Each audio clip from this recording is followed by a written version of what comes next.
सामाजिक रूपान्तरणका लागि यो हो सामुदायिक सूचना नेटवर्क CIN। अहिले बिहानको 6 बजेको छ। सामुदायिक सूचना नेटवर्क CIN बाट अब प्रसारण हुँदैछ साझा खबर।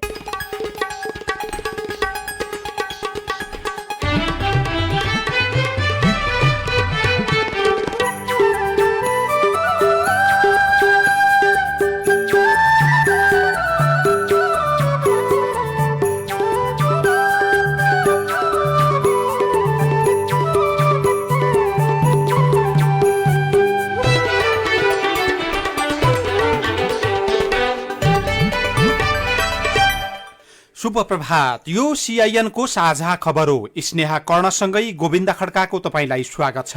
सामुदायिक रेडियोबाट देशैभरि एकैसाथ प्रसारण भइरहेको साझा खबर CINखबर.com र मोबाइल एप CIN-बाट पनि सुन्न सकिन्छ। आज 2077 साल माघ 1 गते बिहिबार जनवरी 14 तारिक सन् 2021 नेपाल सम्वत 1141 पौष कृष्ण पक्षको प्रतिपदा तिथि। आज माघी पर्व, माघी संक्रान्ति। साझा खबरमा प्रमुख खबरका शीर्षकहरू। संविधान सभा विघटन विरुद्धको मुद्दा कुन इजलासमा हेर्ने भन्नेमै अलमल। नेकपाका दुवै पक्षले निर्वाचन आयोगलाई जवाब पठाए। प्रचण्ड, देउबा र नेपाल बीच गोप्य भेटवार्ता, संयुक्त सरकारबारे छलफल। नेपाल भारत बीचको संयुक्त बैठक आज बस्दै अलपत्र EPG प्रतिवेदनबारे छलफल हुने। दीर्घकालीन प्रकृतिका नीतिगत सम्झौता नगर्न विज्ञहरूको सुझाव। नेपालमा कोरोनाका कहरका बीच पनि रेमिटेन्स बढ्यो। विदेशी लगानी भने घट्दो। झारफुकको नाममा क्रूर यातना, गुल्मीमा 1 जनाको मृत्यु। अमेरिकी राष्ट्रपति ट्रम्पलाई पदबाट हटाउने प्रस्ताव तल्लो सदनबाट पारित। चिनिया खोप 50% मात्रै प्रभावकारी रहेको निष्कर्ष। दिल्लीमा अर्को सातादेखि विश्वविद्यालय सञ्चालनमा आउने। र पुष्पलाल स्मृति राष्ट्रिय ब्याडमिन्टन प्रतियोगिता सुरु। रत्न र प्रिन्सको दोहोरो जित। बंगलादेशबाट फर्किए नेपाली टोली।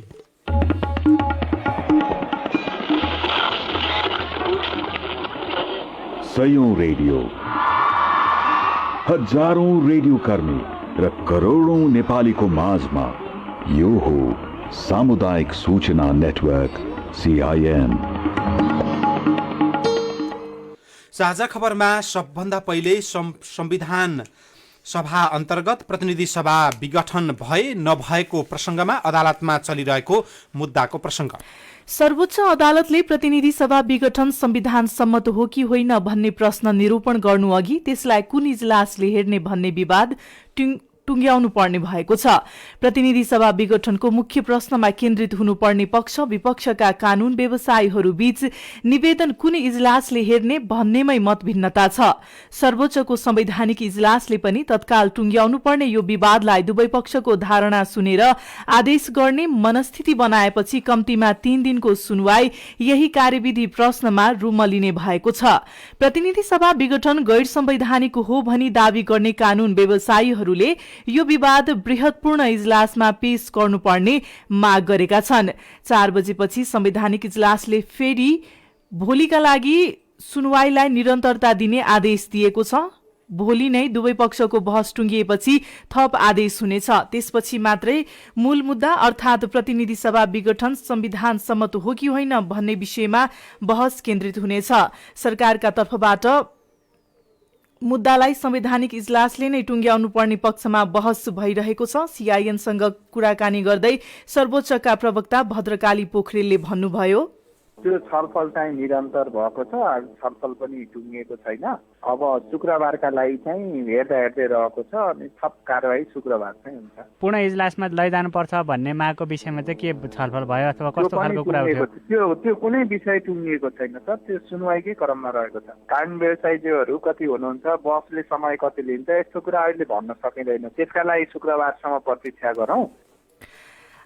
संवैधानिक इजलासमा सपना प्रधान मल्ल बाहेकका न्यायाधीश यसअघिकै दोहोरिएका थिए। हरिकृष्ण कार्कीको इजलास छाड्ने घोषणापछि उक्त ठाउँमा मल्ल आउनु भएको हो। प्रधान न्यायाधीश चोलेन्द्र शमशेर जबरा सहित विश्वम्भर प्रसाद श्रेष्ठ, अनिल कुमार सिन्हा र तेज बहादुर केसी यसअघि पनि इजलासमा हुनुहुन्थ्यो। नेकपाका दुवै पक्षले आफ्नो समूहले बोलाएको केन्द्रीय समितिको बैठक तथा त्यसले गरेका निर्णयहरू वैधानिक भएको दावी गरेका छन्। दुवै पक्षले हिजो निर्वाचन आयोगलाई छुट्टा छुट्टै पत्र पठाएर आफ्नो पक्षको निर्णयको आधिकारिकता मान्न र त्यसै अनुसारको विवरणमा दल दर्ता किताबमा अद्यावधि गर्न दबाव सहितको पत्र पठाएका छन्। प्रधानमन्त्री तथा पार्टी अध्यक्ष केपी शर्मा ओली तथा अध्यक्ष पुष्पकमल दाहाल प्रचण्ड र माधव कुमार नेपाल पक्षका नेताहरू पत्र लिएर अलग अलग समय पुगेका थिए। आयोगले गत साता दुवै पक्षलाई एकै बेहोराको पत्र पठाएर उनीहरूले पठाएका कागजात र विवरणकै आधारमा दलमा गरिएको हेरफेर अद्यावधि गर्न नसकिने बताएको थियो। त्यसका लागि थप स्पष्टता सहितको जवाब 7 दिनभित्र पेश गर्न आयोगले भनेको छ। 7औं दिन जवाब लिएर दुवै पक्ष पुगेका थिए। दुवै पक्षको जवाब पाएपछि अब निर्वाचन आयोग आधिकारिकताका विषयमा थप छलफल गर्ने निर्वाचन आयोगका प्रवक्ता राजकुमार श्रेष्ठले सीआईएनलाई जानकारी दिनुभयो। निर्वाचन आयोगले पुस 23 गते दुवै पक्षलाई सुधार सहितको विवरण पेश गर्न पत्रचार गरेको थियो र त्यसको चाहिँ 7 दिनको समय अवधि थियो।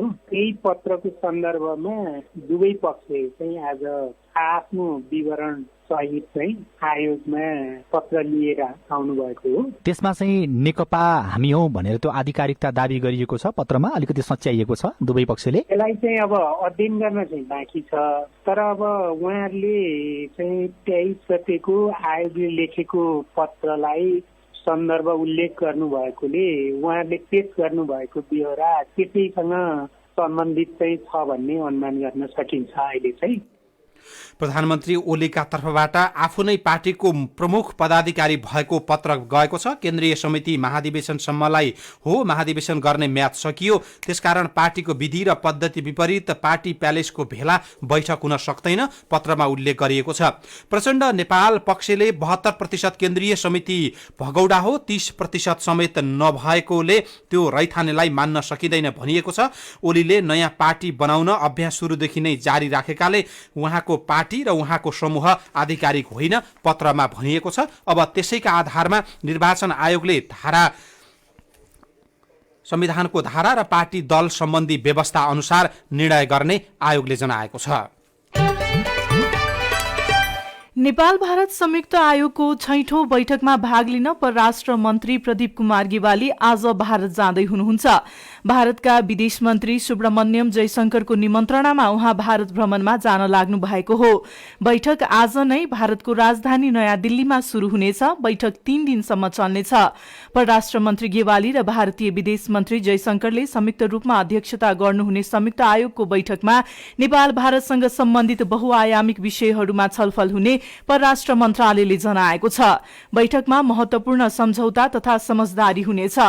यसैबीच परराष्ट्र मन्त्री प्रदीप गेवालीको भारत भ्रमणको पूर्व सन्ध्यामा पूर्व राजदूत, पूर्व प्रशासक सहित विभिन्न क्षेत्रका 15 जना विज्ञहरूले सरकार काम चलाउ भएकाले दीर्घकालीन क्षति पुग्ने कुनै पनि सम्झौतामा हस्ताक्षर नगर्न ध्यानाकर्षण गराएका छन्। उनीहरूले हिजो विज्ञप्ति जारी गर्दै दीर्घकालीन वा नीतिगत निर्णय गर्न नहुने समेत सुझाव दिएका छन्। रोग निको पार्ने भन्दै झारफुकका नाममा क्रूर यातना दिँदा गुल्मीमा हिजो 1 जनाको मृत्यु भएको छ। रड, पाइप र झाँझर तताएर डाम्दा 2 जना गम्भीर घाइते भएका छन्। गुल्मीको इस्मा गाउँपालिका 3 का 64 वर्षका रामबहादुर मुखियानको मृत्यु भएको हो। उहाँका 34 वर्षका हुमबहादुर मुखिया र रेगु नगरपालिका 5 का 40 वर्षका टोपला दमाई गम्भीर घाइते हुनुभएको छ। उहाँहरूको गुल्मी अस्पतालमा सामान्य उपचारपछि पाल्पा रेफर गरिएको गुल्मी अस्पतालका प्रमुख डाक्टर उत्तम पच्याले बताउनु भएको छ। पीडित परिवारका अनुसार रामबहादुर ढाड दुख्ने समस्याले पीडित हुनुहुन्थ्यो। उहाँ धेरै पटक अस्पताल पुग्नुभयो तर निको भएन। झारफुकबाट निको हुने सुन्नुभएका उहाँका 2 छोराले रामबहादुरलाई 25 पुसमा रेसुङ्गा नगरपालिका 9 उदिन ढुङ्गा लिनुभएको थियो। उदिन ढुङ्गाका मालिका गाउँपालिका 6 आर्चेका 38 वर्षका रामप्रसाद श्रेष्ठ र 36 वर्षका शान्तिका श्रेष्ठले झारफुक गर्दै आउनु भएको थियो। झारफुकका लागि पुगेका उहाँहरूलाई दम्पतिले 4 दिनदेखि घरमै राखे। घरमा राख्दा रड पाइप र झाँझर तताएर निरन्तर डाम्ने काम भएको थियो। डाम्दा 1 जनाको मृत्यु भयो, 2 जना घाइते भए। रेडियो स्काई गुल्मीबाट टोपलाल अर्यालले खबर पठाउनु भएको छ। 2 वर्ष अघि पनि त्यस्तै यातना दिएको थियो। अहिले फेरि यातनाका कारण 1 जनाको मृत्यु भएपछि प्रहरीले त्यो घटनालाई छानबिनको दायरामा ल्याएको छ। चालू आर्थिक वर्षको गत मङ्सिरसम्ममा 4 खर्ब 16 अर्ब 81 करोड रुपैयाँ रेमिट्यान्स भित्रिएको छ। अघिल्लो आर्थिक वर्षको तुलनामा चालू आर्थिक वर्ष 2077-78 को बितेका 5 महिनाको गत मङ्सिर मसान्तसम्ममा रेमिट्यान्स भित्रिने क्रम 10.9% वृद्धि भएर 4 खर्ब 16 अर्ब 81 करोड रुपैयाँ पुगेको नेपाल राष्ट्र ब्याङ्कले जनाएको छ। राष्ट्र ब्याङ्कले हिजो सार्वजनिक गरेको मुलुकको वर्तमान आर्थिक तथा वित्तीय स्थितिको तथ्याङ्क अनुसार अघिल्लो आर्थिक वर्षको सोही अवधिमा विप्रेषण आप्रवाह 0.2% ले घटेको थियो। नेपाल भित्रिने रेमिट्यान्समा कोभिड-19 को प्रभाव नदेखिए पनि प्रत्यक्ष विदेशी लगानी प्रभावित भएको छ। चालू आर्थिक वर्षका 5 महिना मध्ये 4 महिनामा लगातार विदेशी लगानी घटेपछि यसलाई कोरोनाको प्रभावका रूपमा विश्लेषण गरिएको हो। चालू आर्थिक वर्षको 5 महिनामा 4 अर्ब 50 करोड रुपैयाँ विदेशी लगानी भित्रिएको छ।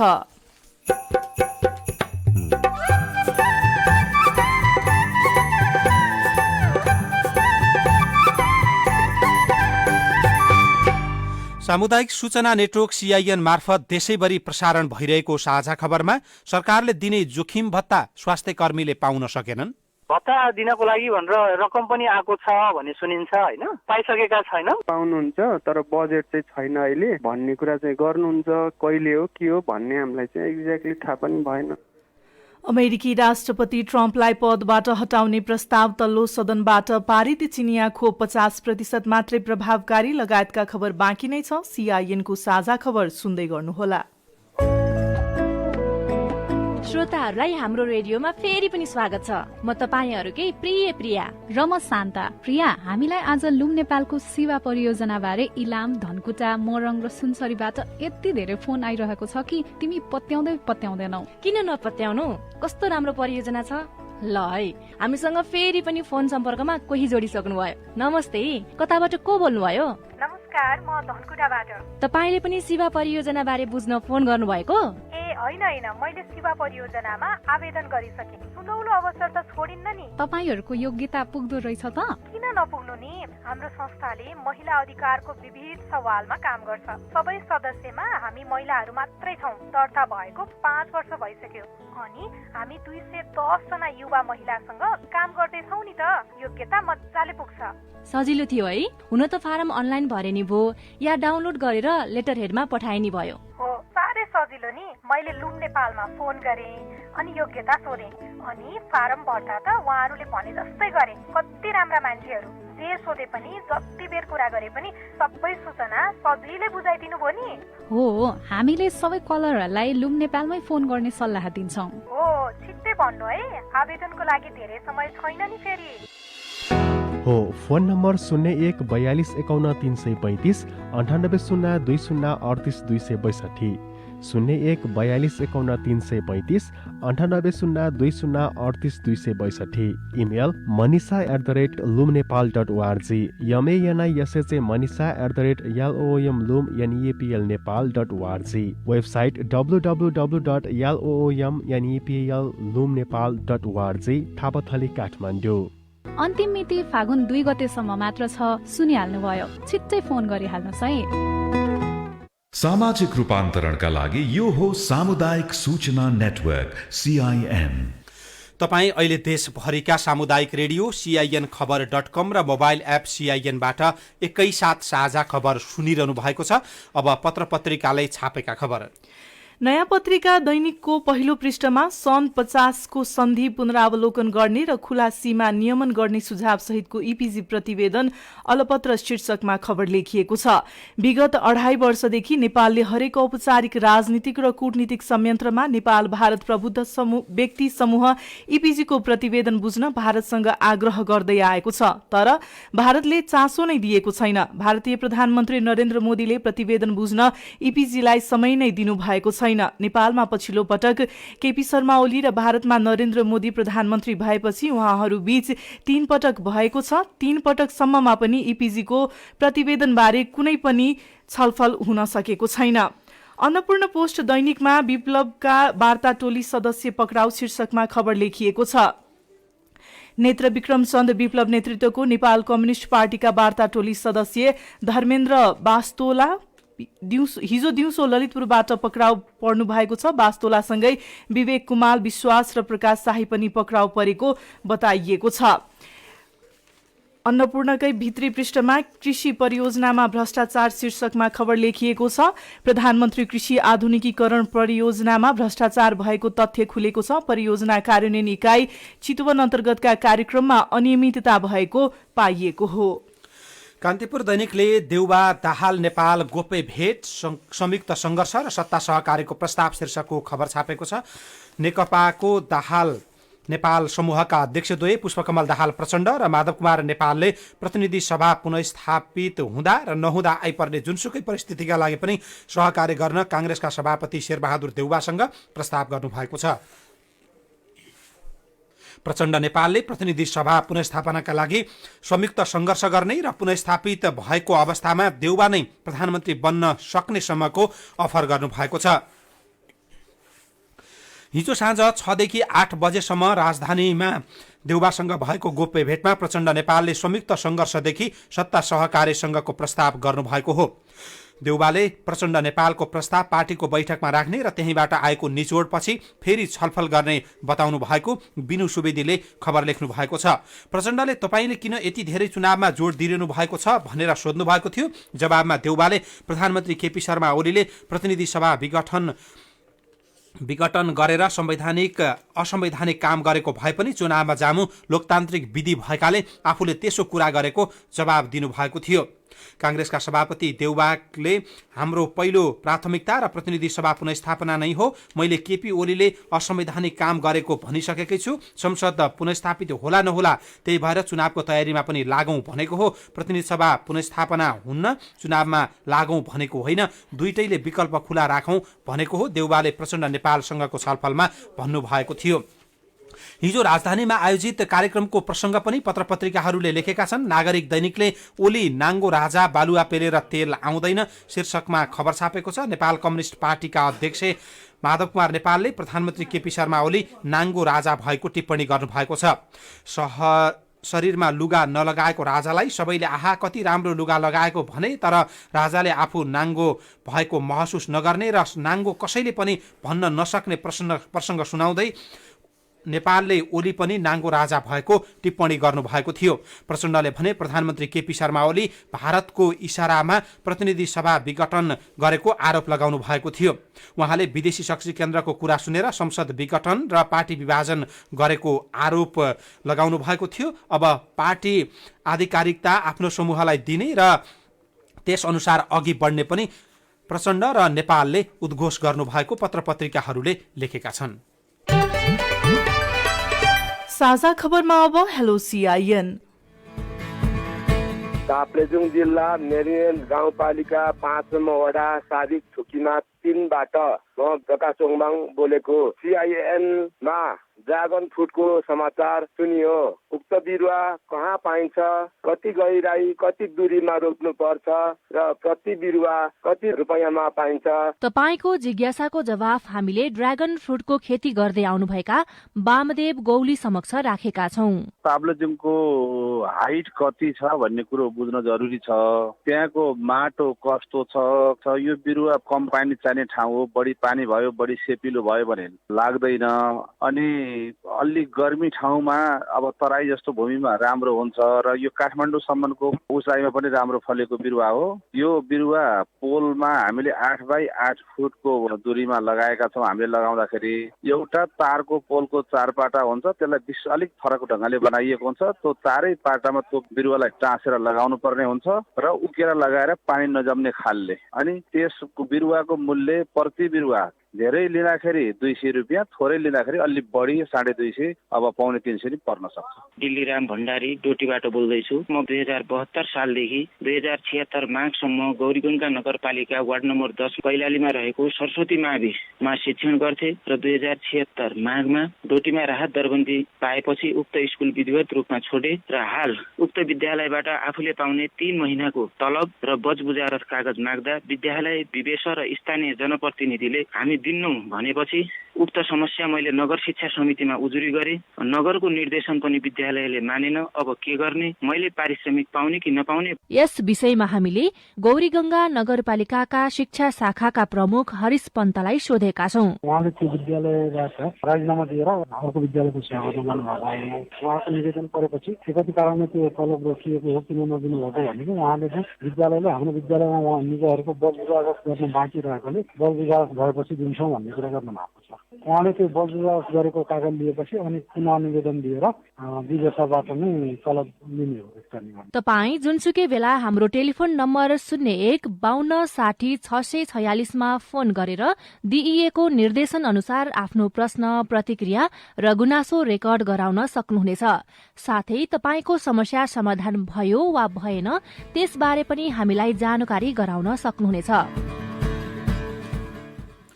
अब विदेशका खबर। अमेरिकी राष्ट्रपति डोनाल्ड ट्रम्पलाई पदबाट हटाउने प्रस्ताव अमेरिकी संसदको तल्लो सदन हाउस अफ रिप्रेजेन्टेटिभ्सले पारित गरेको छ। सदनबाट हिजो पास भएको प्रस्तावमा गत साता संसद भवनमा भएको हिंसालाई ट्रम्पले प्रोत्साहित गरेको आरोप लगाइएको छ। डेमोक्रेटिकले संसदमा पेश गरेको प्रस्तावमा ट्रम्पबाट राष्ट्रपतीय शक्ति खोज्न उपराष्ट्रपति माइक पेन्स तथा मन्त्रीमण्डललाई आग्रह समेत गरिएको छ।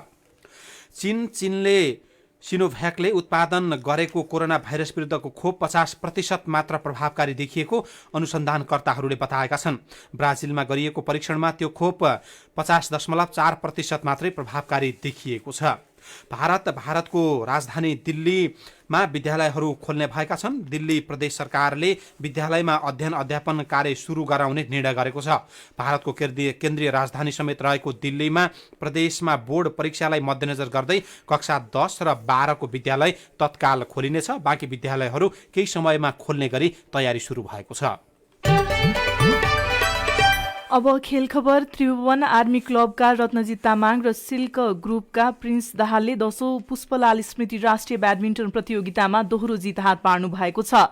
रत्नजितले एपीएफका सुमन लिम्बुलाई 21-7, 21-11 र दोस्रो खेलमा एपीएफका गौतम कठायतलाई 21-18, 21-12 ले पराजित गर्नुभयो। प्रिन्सले पहिलो खेलमा पुलिसका जीवन आचार्यलाई 21-16, 21-11 तथा दोस्रो खेलमा आर्मीका रुकेश महर्जनलाई 21-12, 21-13 ले पराजित गर्नु भएको थियो। र बंगलादेशको ढाकामा भएको बंगबन्धु शेख मुजिब ढाका म्याराथनमा सहभागी भई 2 खेलाडी सहित 3 सदस्यीय नेपाली एथलेटिक्स टोली हिजो स्वदेश फर्किएको छ। जनवरी 10 तारिखमा भएको म्याराथनमा नेपालबाट समान 1-1 पुरुष महिला खेलाडीले प्रतिस्पर्धा गरेका थिए। महिलामा पुष्पा भण्डारीले ऐतिहासिक स्वर्ण पदक जित्नु भएको थियो।